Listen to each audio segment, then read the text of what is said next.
As we moved through the full moon in Scorpio and Pluto stationed to go retrograde, there has likely been a lot of resistance, a lot of fear coming up, and a lot of confusion. I think that when Pluto stations direct, there is a lot of noise that comes from the underworld. And that's the parts we've been hearing lately. These are the parts that we don't want to look at. These are the parts that when we see them, we quickly turn away. And how can we take that initiative once we see it to actually stay with it and feel it? Like evolution, Jeffrey Wolf Green talks about this. Evolution happens through the emotional body. We got to feel this stuff. There's going to be a lot of fear. There's probably been a lot of fear. Like, luckily, right now, I think we're coming out of it, and probably had had these moments where we've had to face some stuff that hasn't felt comfortable. Where have we been like holding on to something so tightly that we can't let go? There's the metaphor that comes to mind that a closed fist can't pick anything up. It can't hold anything new. And so how can we let go of what we're afraid of and feel through that fear so that we can feel what's underneath it? I really think this has been, the energy for the last week or so. And I think, like I said, we're pulling through it.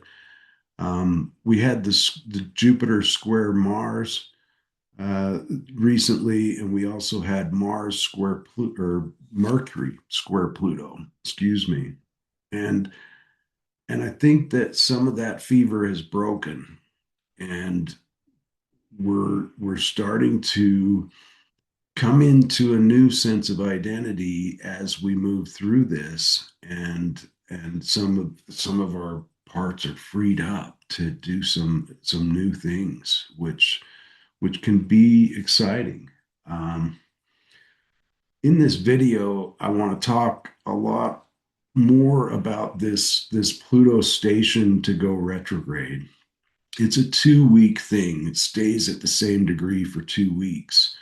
And, we've got a little bit more of this. It's starting to slowly build up as, the earth moves past it. It's like passing a car on the freeway. We know the planet doesn't actually go the other direction, but from our perspective, it looks like it does. And that change in direction is kind of representative of how we're going to be integrating some of these things that Pluto has churned up, breaking this new ground in Aquarius. And so, breaking new ground in Aquarius, Pluto in Aquarius, how can we feel empowered to express ourselves in the unique and creative and individual ways without trying to change how we're doing it to fit in and not be rejected? I think that a lot of this comes up with the internet culture and social media and things like that. There's a lot of bandwagons that we can jump on that, if you're different from this bandwagon, you're going to be rejected or you're going to be pointed out. You must be with them if you're not with us. And, this kind of stuff goes on the inside too. And I think that um, our job is to, as a self leadership, is to step in when the chaos happens and hear both sides and provide some leadership so that we can move forward. Um, we're coming into some really good energy coming up. We're going to have a new moon in Taurus and on the 16th, and we're going to have a sun conjunct Uranus on the 22nd of May. And that one's exciting. I'm excited about that one. You're going to have Mercury and the asteroid Cassandra in a new phase to Uranus and Sedna, Asteroid Sedna is there too. We've talked about that on this channel. And I think that's really the sun there is going to provide some warmth that really warms up these frozen parts of ourselves so that we can integrate them and bring them back in and free them from these jobs they don't want to do. And then it takes away that pressure to always be involved or to always be taken over by these parts. Because when they get afraid, they blend with us, and that unconscious part, uh, you know, we're not aware of how when it takes over, other people can see it clearly. Um, and that's our goal here is to find the places where we're not aware and not leading with self energy and move forward in that way where we can sit with these parts and move forward. So I want to talk about this Pluto stationing retrograde. As I said, when that happens, boy, does the inside world get loud, and it's very hard to resist hearing that inside world. And I think at first you're going to hear a lot of fear and a lot of doubt. Uh, these are likely protectors that are coming up that are trying to save us from the pain of seeing that one that's underneath, that one that we're starting to be aware of. Like I said, when you become aware of that one, that's the one that you just quickly dart your eyes the other way and try to think of something else. I think that over the past week, we've probably had more inclination to distract ourselves, to, find ourselves something else to think about so that we don't have to sit with it. And, the best thing to do is to face that. And this brings me to a place where I want to talk about a meme that I was sent recently. It's about a little girl that is meeting one of her parts. And it starts out, it's a several frame meme, and it starts out, and she can barely look at it, and she just gets a glimpse of it. And it's four times her size and just really big and dark and has red eyes, and you can't see anything but that.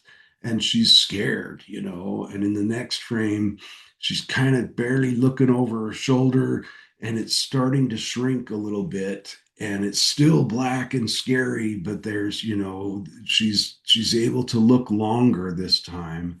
And then the next frame, she turns to face it, and it becomes the same size as she is. It's still dark and scary, but she's starting to see clearly. Some of the parts of their facial features are starting to come into view, and it's a little bit less scary.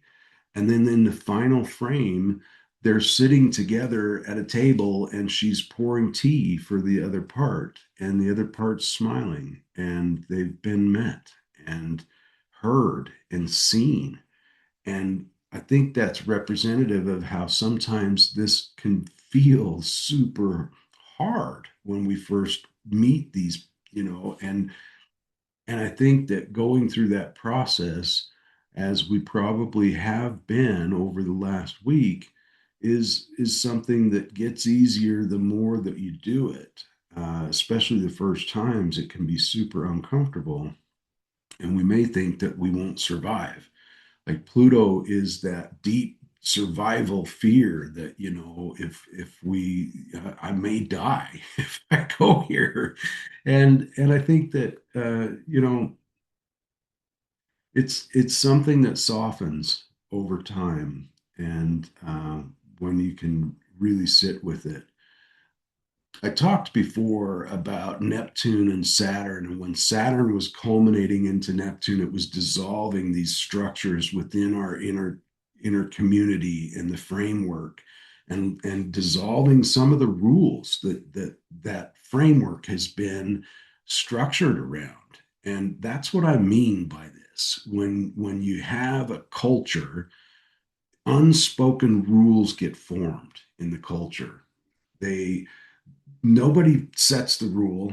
It just kind of becomes something that everybody lives by because everybody's doing it, right? And we all have to live by these rules, or so we think. And as Neptune and Saturn came into new phase, a lot of that stuff dissolved away, but there's still some of the remnants of this framework that we're trying to rebuild, and we're trying to create a new structure that is a bigger space, something that we have more agency in and more freedom to operate in our own individual ways. And I think that's what a lot of us are moving towards here.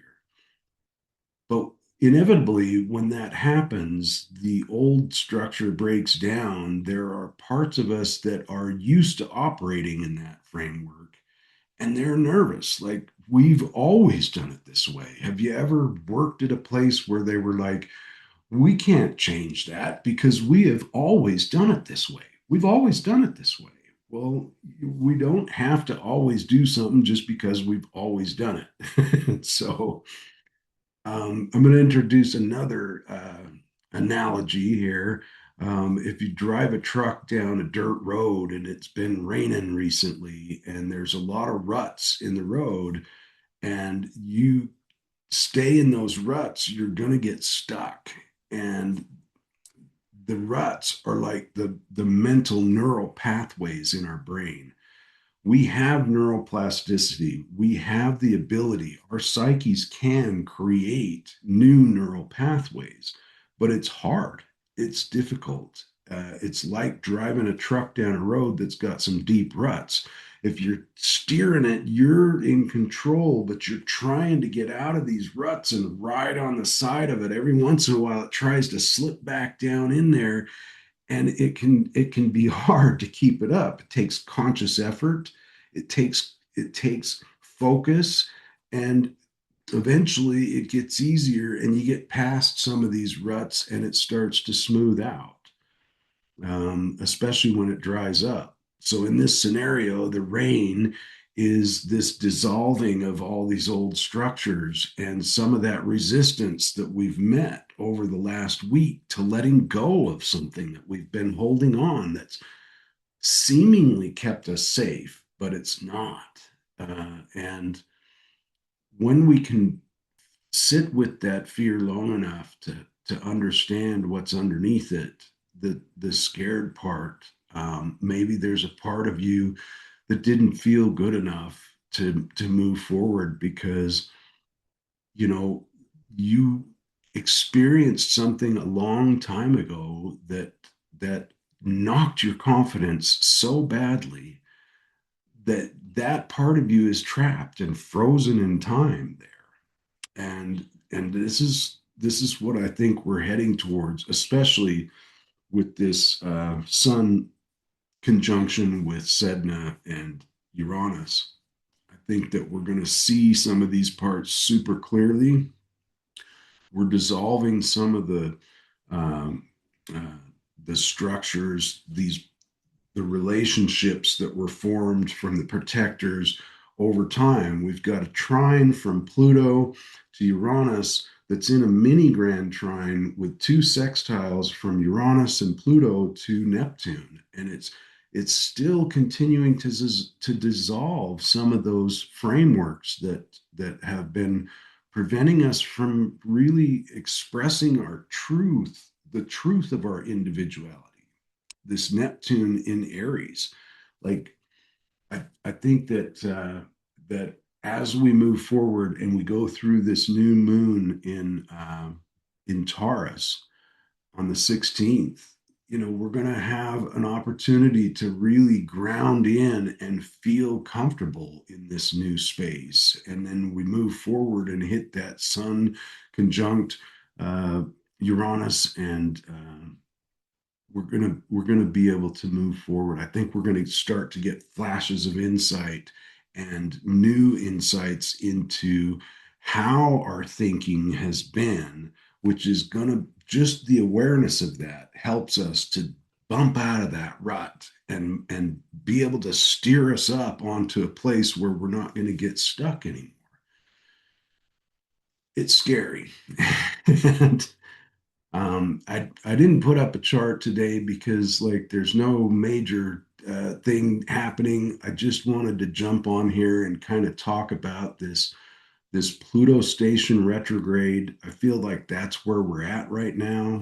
I think that the major part of it has moved through, and we're starting the rabbit's moving through the snake, and we're starting to get through the other side of this. But there could still be some resistance. I felt it really, like I really felt it. I had to take some time to sit with myself to really understand how I felt, and it's hard. I think that I think that it's a good thing ultimately to do that.